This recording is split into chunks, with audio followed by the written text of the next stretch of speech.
Oke, kembali lagi bersama kami di Legia Finansial. Kali ini kita akan membahas tentang saham TBLA atau Tunas Baru Lampung Tbk.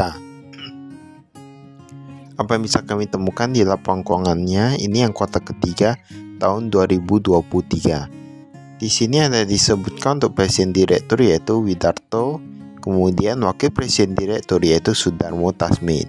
Untuk alamat kantor ada di Wisma Budi, Jalan Rasuna Said, J6 lantai 9 ya, di Jakarta juga. Kemudian ini ada aset lancarnya. Nah, ini rupiah nih. Kemarin tahun lalu mereka ada sekitar 590 miliaran. Lalu kasnya berkurang untuk yang tahun ini yang 2023 menjadi 148 miliaran. Kalau kita lihat yang piutang usahanya, yang pihak berelasi itu semakin meningkat ini ya. Berarti kemudian untuk yang pihak ketiga semakin menurun dari 1,4 triliunan menjadi 1,2 triliunan. Yang pihak ketiga itu meningkat paling 500 miliaran, tapi itu pihak berelasi ya. Pihak berelasi kan nanti orang-orang sendiri. Kalau kita lihat ini ada tanaman produktif memang agak meningkat dari 3,6 triliunan menjadi 3,9 triliunan. Total asetnya dari 23,6 triliunan menjadi 23,9 triliunan.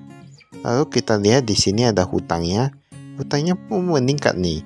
Jangan-jangan asetnya meningkat karena hutang dari 2,7 triliunan untuk yang jangka pendek, sekarang untuk yang kuartal ketiga tahun 2023 menjadi 3,8 triliunan. Itu kan artinya dia meningkat cukup banyak, meningkat kurang lebih 1,1 triliunan. Lalu ada utang pajak lagi di sini, utang usaha lagi dari 4,4 triliunan menjadi 2,8 triliunan, menurun ya. Untuk totalnya kayak menurun nih di sini dikatakan. Dari 9 triliunan menjadi kurang lebih 7 triliunan. Tapi yang dia EBITDA jangka panjang meningkat, berarti yang pendek dia kurangi hutangnya tapi dia taruh di jangka panjang. Nah, itu lebih bagus ya kalau bisa produktif. Untuk total hutangnya dari 16,8 triliunan menjadi 16,3 triliunan. Jadi itu ada mengalami penurunan, total ekuitasnya meningkat nih dari 6,8 menjadi 7,6 triliunan. Berarti ini di sini perusahaannya memang debitasnya menurun atau hutangnya menurun, tapi ekuitasnya bertambah. Berarti kan agak bagus ya gitu ya. Pendapatan usaha apakah meningkat? Ketika banyak yang perusahaan kuartal ketiga mereka anjlok, ini meningkat nih dari 11,7 triliunan menjadi 11,8 triliunan. Tapi laba kotornya menurun karena beban mereka itu terlalu banyak. Nanti kita lihat bebannya itu seperti apa. Di sini bahkan laba kotor dari 2,6 menjadi 2,1 triliunan. Laba bersih menurun cukup drastis dari 500 miliaran menjadi hanya 400 miliaran. Ya, ini sudah sama dengan entitas induk kurang lebih 436 miliaran. Bahkan mereka kemarin ada pendapatan komprehensif, tapi sekarang nggak ada ya. Ini yang operasional. Yang operasional mereka ada dapat dari pelanggan dari 12 triliunan sekarang menjadi 11 triliunan. Lalu kalau kita lihat di sini ada pembayaran pajak. Pembayaran pajak ekspor sampai berapa nih? 135 miliaran, tapi menurun ya. Menurun dari tahun lalu. Tapi untuk yang sekarang pacaran jadi minus. Dari mereka plus 800 miliaran sekarang minus 1,3 triliunan. Di sini ada penerimaan bunga 5 miliaran gitu ya. Untuk yang total kas dari pendanaan dari minus 67 miliaran menjadi plus 1,8 triliunan. Berarti mereka kan lagi memumpuk uang nih ya. Karena ini mereka dapat lebih banyak dari perolehan utang bank jangka pendek. Berarti kemarin mereka ada terbit pakai obligasi, sekarang jadi gak ada ya. Mereka berarti kayak gini. Mungkin utang bank itu bunganya lebih kecil daripada mereka terbitkan obligasi. Jadi mereka lebih pilih pinjam bank jangka pendek daripada obligasi. Tapi untuk pinjam bank jangka pendek tentunya ada waktunya ya. Nah, jadi waktunya itu lebih cepat. Nanti kita lihat bisa bayar atau enggak, seharusnya bisa nih. Tapi kalau produktif bagus lah. Ini ada kepemilikan langsung, kita lihat ada yang berkurang nih kepemilikannya. Tampaknya gak ada, tapi ada yang bertambah nih, PT Budi Dermaga Pakarsa, Uni Dermaga. Karena kita tahu kalau untuk CPO atau PK gitu, mereka butuh dermaga ya, karena banyak untuk angkut atau dari tangki timbun ke dermaga lewat kapal, baru untuk antar ke pusat sendiri ataupun ke ekspor. Nah, ke negara-negara lain itu biasanya mereka kadang ada yang pakai bea cukai untuk sendiri, soalnya gak ada nanti. Nah, itu pokoknya fungsinya banyak ya untuk bangun dermaga gitu. Nah, ini ada juga kepemilikan. Wah, ini ada berkurang nih, tadi PT Budi Sentosa. Jadi ada berkurang, ada bertambah ya. Presiden Komisaris Santoso Winata, Presiden Direktur Widarto, Wakil Presiden Direktur Sutarmo Tasmin, Komisaris Albert. Ini ada yang berkurang nih. Mawarti Wongso kemarin nggak ada, sekarang udah gak ada. Maksudnya mungkin dari resign atau udah pensiun, nggak tahu ya. Atau misalnya dipecat, nah nggak tahu juga ya.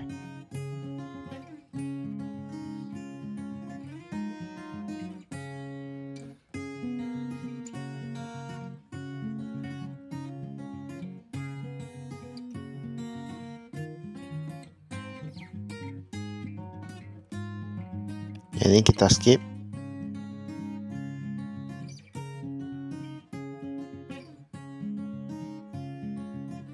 Ini kas nih. Kasnya yang rupiah ini meningkat.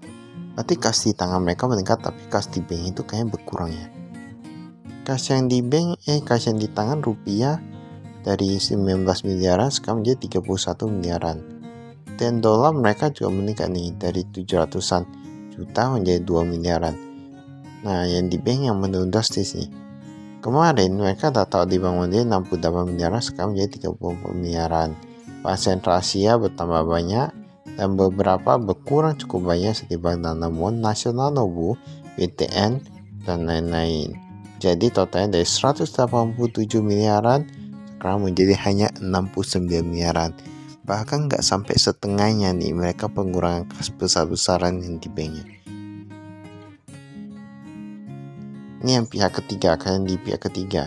Yang di pihak ketiga seperti yang di BRI, BM, Bank Mandiri, Danamon, dan lain-lain berkurang cukup drastis. Tapi ini mata uang asing ya, dari 375 miliaran menjadi 44 miliaran.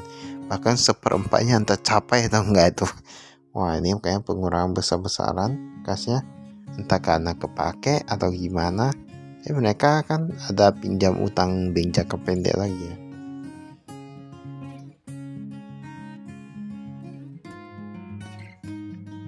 Kalau ini bisa dilihat yang pihak berelasi sampai pihak ketiga. Ini piutangnya ini ya, yang berdasarkan umur, belum jatuh tempo dan tidak mengalami perubahan nilai.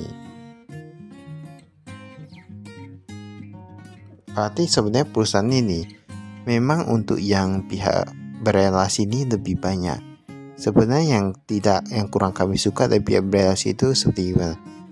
Banyak gini, berarti pihak berelasi kan mereka tunggu penjualan dari dari perusahaan-perusahaan sendiri ya.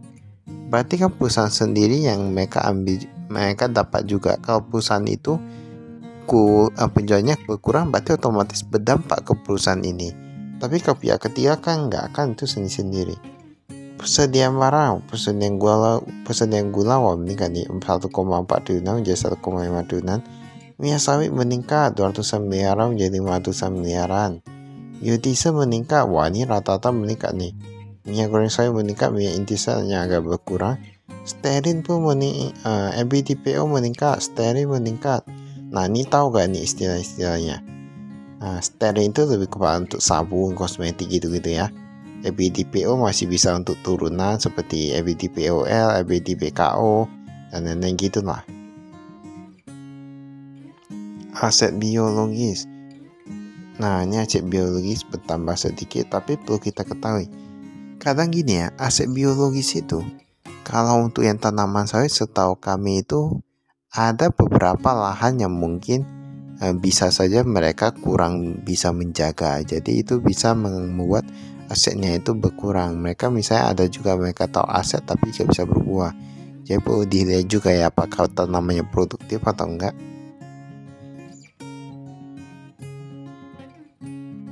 Nah, ini tanaman kelapa sawit, tanaman tebu ada dijelaskan semua.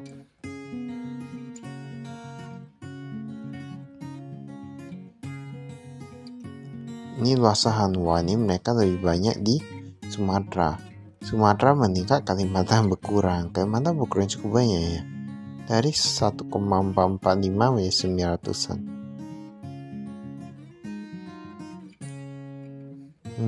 Di sini ada ini grupnya ya. Perusahaan dan entitas anak ini dijelaskan untuk masing-masing luas wilayahnya berapa. SUJ paling banyak ya, Sumatera Selatan. Sumatera Selatan di mana? Nah, di Palembang ya. Kemudian di sini ada kepemilikan langsung, tanah, bangunan, kendaraan. Nah, kita bisa di sini aja tetapnya.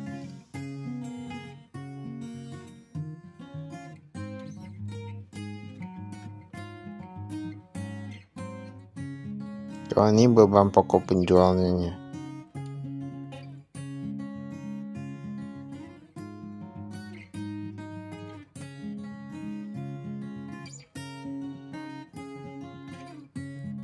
Nah, ini baik tanahnya mereka ada pakai HGB juga. Ini penyelesaian nih, ada dermaga baru, bangunan, ekspansi biodiesel, ekspansi refinery. Wah, ini berarti mereka ekspansi semua ya.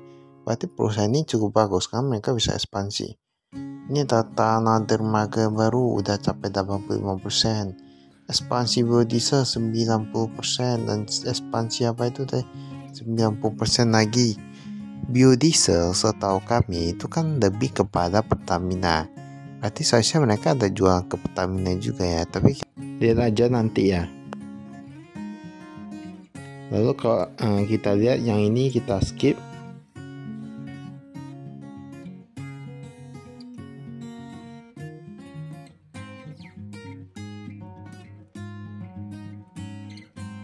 Nah, di sini ada disebutkan untuk pemegang sahamnya ada Sungai Budi, kemudian ada PT Budi Data, tapi kalau Sungai Budi tampaknya pemegang saham terbesar ya. Kalau kita lihat kayak presiden direkturnya gitu-gitu, kayaknya mereka pegang cuma 0,04%. Untuk Sungai Budi pun 24,9%. Nah, kalau kita lihat yang dari yang tahun lalu, tampaknya Sungai Budi ini mulai perlahan menjual sedikit sahamnya ya. Ini kan nah ini kalau kita lihat memang ada jual sedikit. Tapi sebenarnya ini sama aja sih, karena mereka kan pihak berelasi kalau kita lihat kebanyakan. Jadi kita kan nggak tahu sebenarnya pemilik PT Sungai Budi ini itu siapa.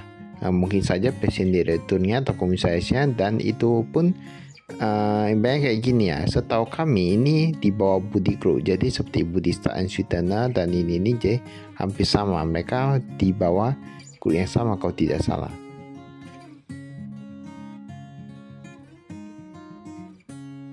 Baiklah, itu saya dari kami, sekian dan terima kasih. Saya investasi.